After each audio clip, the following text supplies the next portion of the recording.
বন্তি cake making চেনেলটোলৈ স্বাগতম। এয়া মই কেকটো বনাই দেখাইছোঁ আপোনালোকক। এয়া পেলেনাইটখনে হেৰি কৰি কিনাৰখিনি ঘূৰাই ল'ব আপোনালোকে। স্কেপাৰখন মাৰি দিব আৰু অলপ মিহি হৈ যাব। ফিনিচিং ধুনীয়া হয় স্কেপাৰ মাৰিলে। এতিয়া মই এইটো গল্ডেন ডিপ হৈ ইয়াত দি গৈছোঁ।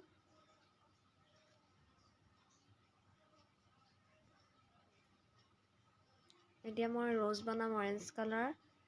এয়া বনাই গৈছোঁ মই অৰেঞ্জ কালাৰ ৰ'জ।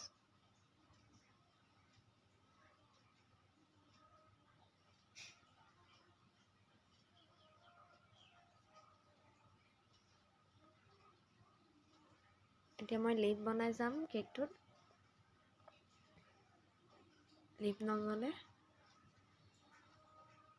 এতিয়া গল্ডেন কালাৰ মিডিয়াম চাইজৰ চুগাৰ বলটো দি গৈছোঁ মাজত, ফুলপাহৰ মাজত। এয়া মোৰ কেকৰ ডিজাইন ফাইনেল লুক। ফিনিচিং কেনেকুৱা লাগিছে কমেণ্টত জনাব। মোৰ চেনেলটো ফ'ল' কৰিব, লাইক কৰিব, শ্বেয়াৰ কৰিব। Bye bye.